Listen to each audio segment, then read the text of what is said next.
Hey guys, welcome back to Block by Block. This episode we are covering the Retriever, which is like an advanced transposer. So basically it is a tier 3 item moving machine. Pretty cool. Pretty cool. So the way this works is it will suck items out of inventories, but it doesn't have to be directly attached to them. Whereas both the transposer and the filter have to be attached to the inventory. The Retriever does not. It can pull items from out down the system line. So it can pull items out from all three of these chests at once, even though it's just one machine. Although it is more expensive considerably, but that is the price of technological advancement.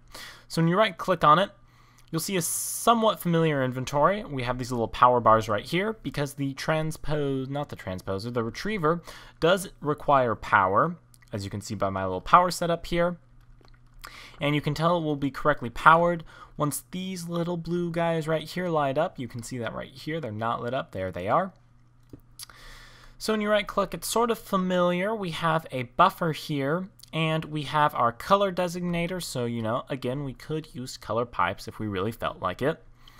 And there's this thing. There's like this big gray box and there's like this little cycle thing, and I really don't understand what's going on. So that is what I'm going to show you. Now, the way the Retriever works is this little gray guy here is going to cycle around. And this gray guy will be here when you're on this little loop button. This will be the default.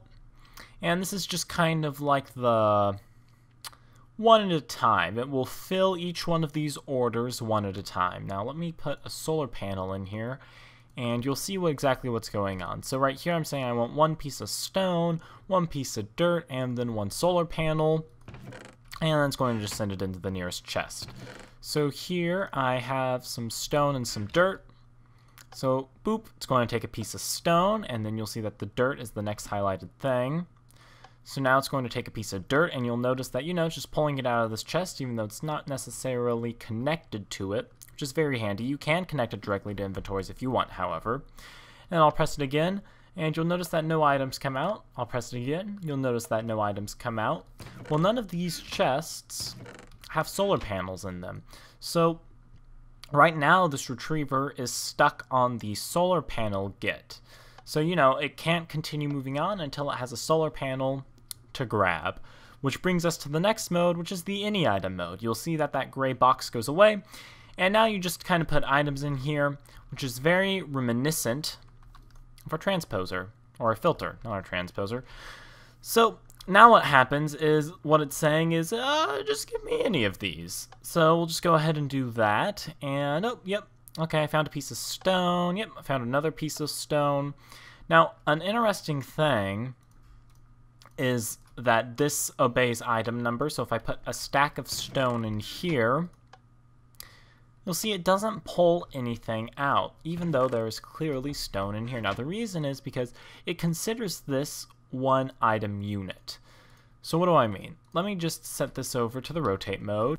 So here we are. We have it on the rotational mode. It's one piece of dirt, then 64 stone. So I hit this.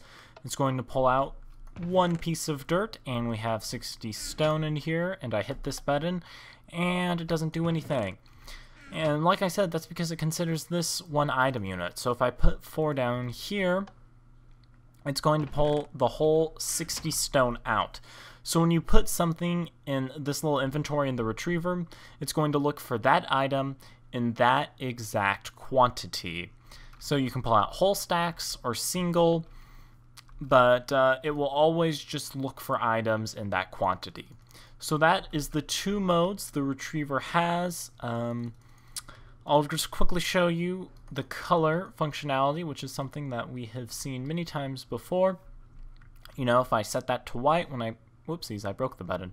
When I set that to white and press the button, it'll go ahead and pull the piece of dirt out. Once it passes through, it'll color code it white, which will only allow it to go down the white pipe and not the orange pipe. And I'll just take that out, and vice versa with the orange pipe. A bunch of dirt will come out, and it will be coded orange and go into the orange pipe. So that is basically it for our little Retriever here. I hope you enjoyed this tutorial. If you did, please consider commenting, and subscribing. It means a lot to me, and I'll see you guys all next time. Toodles!